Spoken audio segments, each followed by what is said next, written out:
Tim penyidik Kejaksaan Tinggi Sumatera Selatan menetapkan seorang oknum pegawai Bank BUMN berinisial AT sebagai tersangka kasus dugaan korupsi dana nasabah. Penetapan tersangka berdasarkan keterangan saksi dan alat bukti yang cukup. Menurut keterangan Kasipenkum Kejati Sumsel, modus yang digunakan tersangka dalam melancarkan aksinya yakni dengan cara membuat kartu ATM dan mengaktifkan mobile banking milik nasabah.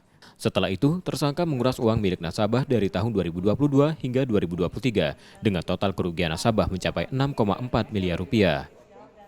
Ya, bahwa tersangka ini mengatasnamakan nasabah.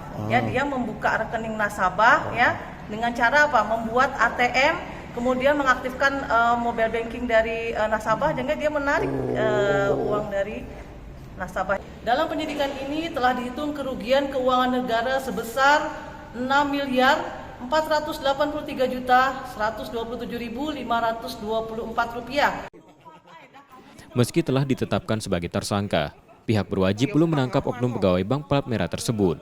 Selain itu, Kasipenkum juga tidak mau menyebutkan secara rinci nama bank milik negara tersebut karena tim penyidik Kejati Sumsel masih mencari pihak lainnya yang terlibat. Yudi Kiswanto, Kompas TV, Palembang, Sumatera Selatan.